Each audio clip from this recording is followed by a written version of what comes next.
Hello everyone, welcome to Bryce's Beats music channel. We're going to be discussing episode 2 of today's album discussion, Pink Floyd, Dark Side of the Moon, one of their greatest albums they ever did in the 70s prog rock and experimental rock and concept album era of the 70s. Hello everyone, today is episode 2 of Bryce's Beats music info YouTube channel. And today we're discussing about the iconic album Pink Floyd, Dark Side of the Moon. And here's some Pink Floyd Dark Side of the Moon facts you did not know. It was recorded at Abbey Road Studio where the Beatles recorded their albums. And the album explored themes of madness, mortality, greed, and human experiences. This reflected on the band's new own experiences and perspective. And now I am going to play you one of their big songs called The Great Gig in the Sky. Here we go.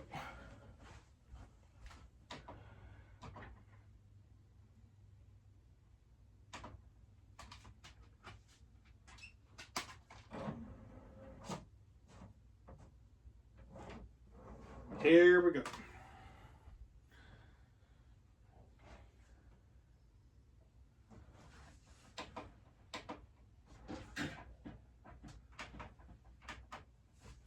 Yes, The Great Gig in the Sky is one of the most interesting, unique songs off the Dark Side of the Moon record. It's very unique, and it's very unique in its own way.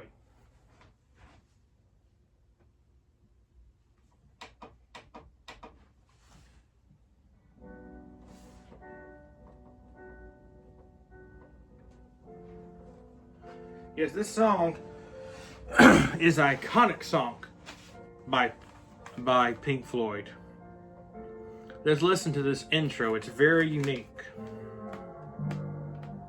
That guitar, oh, so good. Roger Waters, the guitar player. But David Gilmour did fantastic music, instrumentalness on this record. Very good record.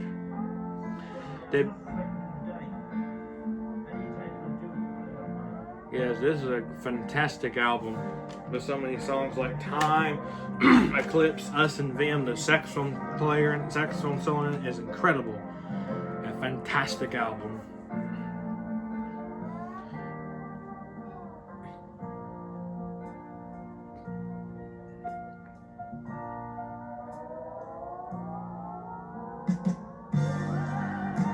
So that, you see, that's an iconic right there. I'm going to let you a little known fact about this song that's on this, facts you didn't know about this record on this paper right here.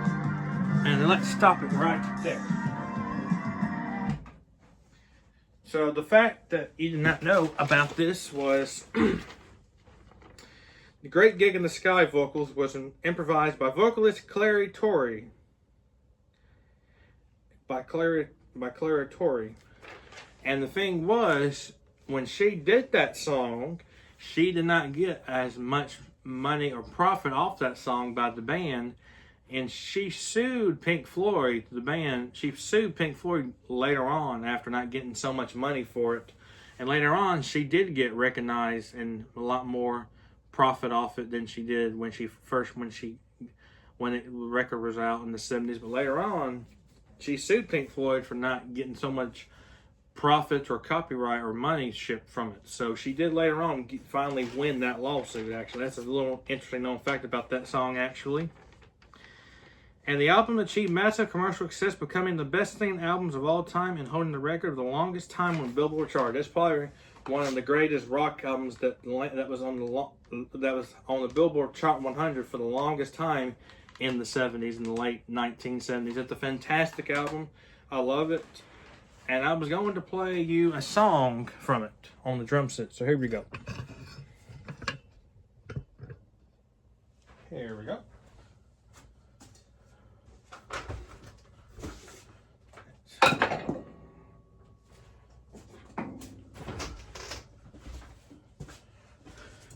There we go. 1, 2, 1, 2, 3, 4. Money. Money.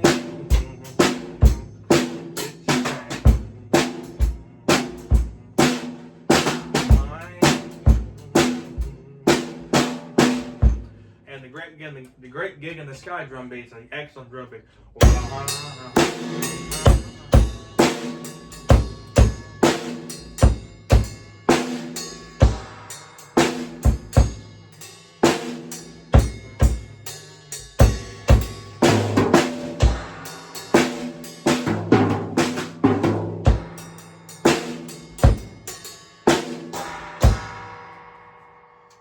There's a lot of other great songs here I could play in drum set, but I decided to choose those two to play. The Great Gig in the Sky and Money. And there's one called Time, when there's the beginning is all these clocks going off. And that's a really good rock and roll, progressive, experimental song. Very good. And David Gilmour, to me, is one of the greatest frontmen for a rock band. The greatest frontman for a rock band, in my opinion. He's a great guitar player, great vocals, and he does great instrumentation on his guitar. He's probably one of my favorite guitar players ever. In fact, there's a little shout out for someone who's also never a big fan of Pink Floyd, is Kevin Baumgartner. And one night we were watching YouTube, he showed me a video of the behind the story about the Great Gig in the Sky. So that's how I kind of knew that story, but I kind of looked at some facts and got some paper to share to you on my YouTube music channel. It's one of the greatest albums of all time. It's one of the greatest, and there's another song I like on there called Breathe In Air, which is like the first song of it. It's a very unique beginning instrumental intro to it.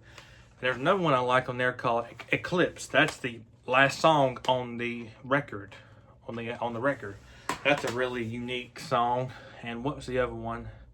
There's one called Time is a great one, but there's so many other ones on that song. But Breathe in the Air is like a unique, basic song.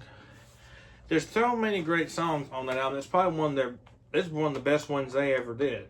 Now there's other ones called Never Breaking the Wall, which I'm probably would do an explanation on that, and I'll probably do the one. I'll probably do the one they did back in the 70s after Dark Side of the Moon called Wishing You Were Here, the iconic poster of someone shaking someone's hand, the other one's on fire. That's an iconic rock cover album. I've really enjoyed covering this album topic today. I've been looking forward to it. It's been a great cover it for today. And I will say this, some new upcoming music news about Pink Floyd's frontman David Gilmour. He is releasing a full-length concert movie coming to IMAX or coming to a theater near you coming this fall. It's called David Gilmour Live. And he's doing all the Pink Floyd albums. And he actually had a pretty good solo career. And just a few months ago, David Gilmour last year released his new solo album. He had a new solo record. And it's actually really good. Very experimental, just like Pink Floyd, but his own music. But it's not Pink Floyd, but it still has that Pink Floyd vibe-ish to it, you know. And it's a great album, and I enjoy a lot of Pink Floyd's music over the years. And my next door neighbor, Kevin Baumgartner, I'll give a little shout out to, is a big fan of him. And he's a big David Gilmour fan too, like I am. Great guitar player, great vocals, and great instrumentation of what he does. It's a great album. If y'all have not listened to this album, I would highly recommend it. A few weekends ago, on a Saturday, it actually did come a few weeks ago. It was like the 50th anniversary when it came out on record. So what I did was, I listened to that whole album on my Victrola back several weekends ago, and it was I forgot how amazing a iconic pop record is, how iconic a rock record is. It's phenomenal. I love it. It's fantastic. I liked it a lot, and it's really good. This is going to be closing our episode 2 of Bryce's Beats of Pink Floyd Dark Side of the Moon music discussion video. It's been great. I've enjoyed talking about this album. It's one of my all-time great. It's the all-time great album. And next upcoming Saturday, I don't know what I'm going to be doing. I may discuss with you what was the top. I may discuss with you another concept album. I'm not for sure. Or discuss maybe the top 10 80s rock songs. I may do that. I'm not for sure, but look on out. I'm going to be doing either a discussion of another great concept album next Saturday or a top 10 my top 10 favorite 80s rock songs. We'll just see. I'll see y'all later. Have a good day, and I'll see y'all next weekend. Bye-bye.